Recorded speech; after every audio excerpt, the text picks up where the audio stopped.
आज से लगभग 400 वर्ष पूर्व दिल्ली में परमेष्ठी नाम का काले रंग का एक कुबड़ा दर्जी रहता था। वह हृदय से भगवान का भक्त था। उसकी पत्नी का नाम था विमला। उसको एक पुत्र और दो कन्याएं थी। उसे स्त्री पुत्रादि का कोई मोह नहीं था। भगवान नाम में उसकी अपार प्रीति थी। कपड़े सिलते सिलते वह नाम जप किया करता था। भक्त होने के साथ परमेष्ठी अपने काम में पूरा निपुण था। सिलाई के बारीक काम के लिए उसकी ख्याति थी। बड़े बड़े अमीर नवाब उसी से अपने वस्त्र सिलवाते थे। बादशाह को भी उसी के सिले वस्त्र पसंद आते थे। एक बार बादशाह के सिंहासन के नीचे दो बढ़िया गालीचे उनके पैर रखने के लिए बिछाए गए। बादशाह को वे गालीचे पसंद नहीं आए। उन्होंने दो तकिए बनवाने का विचार किया। बहुमूल्य मखमल मंगाकर उस पर सोने के तारों के सहारे हीरे, माणिक, मोती जुड़वाए गए। जड़ाऊ काम बादशाह को पसंद आया। परमेष्ठी को बुलावा कर बादशाह ने वह कपड़ा उन्हें दिया और उसके दो तकिए बनाने का आदेश दिया। परमेष्ठी वह रत्न जड़ित वस्त्र लेकर घर आ गए। घर आकर परमेष्ठी ने उस वस्त्र के दो खोल बनाए। दोनों में इत्र के सुगंधित रुई भरी। तकियों के ऊपर रत्न के बने फूल पत्ते जगमग करने लगे।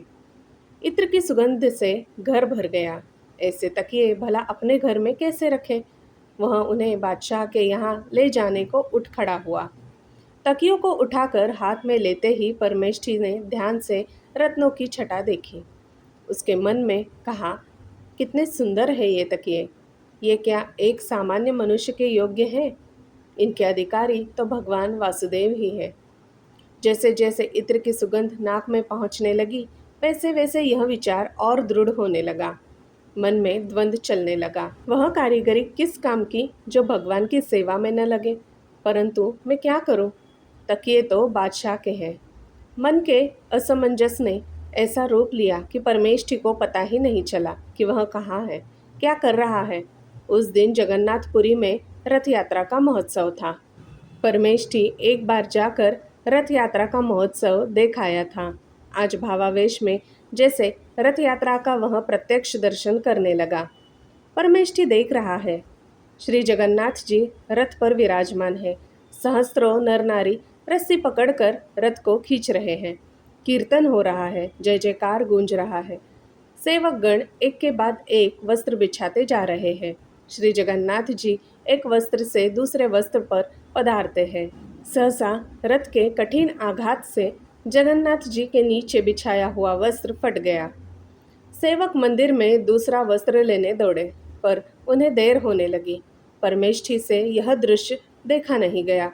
उन्होंने शीघ्रता से दो तकियों में से एक जगन्नाथ जी को अर्पण कर दिया। प्रभु ने उसे स्वीकार कर लिया। परमेष्ठी के आनंद का पार नहीं रहा। वह आनंद के मारे दोनों हाथ उठाकर नाचने लगा। परमेष्ठी ने स्वप्न नहीं देखा था। सचमुच रथ यात्रा में भगवान जगन्नाथ स्वामी के नीचे का एक वस्त्र फट गया था और पुजारियों ने देखा कि किसी भक्त ने रथ पर एक बहुमूल्य रत्न जड़ित तकिया प्रभु को चढ़ा दिया है। यहाँ होश में आकर परमेष्ठी ने देखा कि एक तकिया गायब है। उसे बड़ा आनंद हुआ। सर्वांतरामी प्रभु ने उसके हृदय की बात जानकर एक तकिया स्वीकार कर लिया।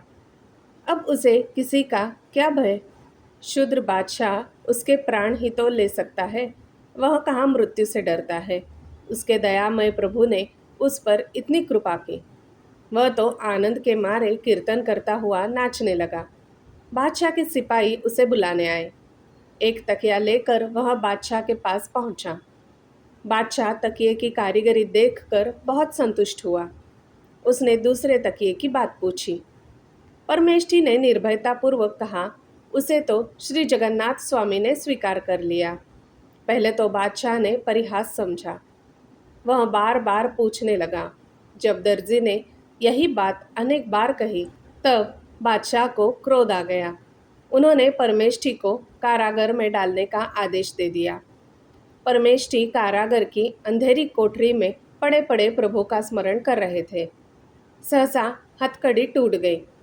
तड़ाक तड़ाक करके बेड़ियों के टुकड़े उड़ गए। भड़भड़ाकर बंदी गृह की कोठरी का द्वार खुल गया। परमेष्ठी के सामने एक अपूर्व ज्योति प्रकट हुई। दूसरे ही क्षण शंख, चक्र, गदा पद्मधारी प्रभु ने उन्हें दर्शन दिया। परमेष्ठी आनंद मग्न होकर प्रभु के चरणों में गिर गए। प्रभु ने कहा, परमेष्ठी, मेरे भक्त से अधिक बलवान संसार में और कोई नहीं है। इसका साहस है जो मेरे भक्त को कष्ट दे। आ बेटा, मेरे पास आ। परमेष्ठी तो कृतार्थ हो गए। प्रभु ने अपने चरणों पर गिरते हुए उन्हें उठाया, उनके मस्तक पर अपना अभय कर रखा। उन्हें मुक्त करके वे अंतर्धान हो गए। उधर बादशाह ने स्वप्न में एक बड़ा भयंकर पुरुष देखा, जैसे साक्षात महाकाल अपना कठोर दंड उठाकर उसे पीट रहे हो और गर्जन करके कहते हो, तू परमेष्ठी को कैद करेगा? तू अपना भला चाहता है तो मेरे भक्त को तुरंत छोड़ दे। बादशाह डर के मारे चीख कर जाग गया। वह थरथर काँप रहा था।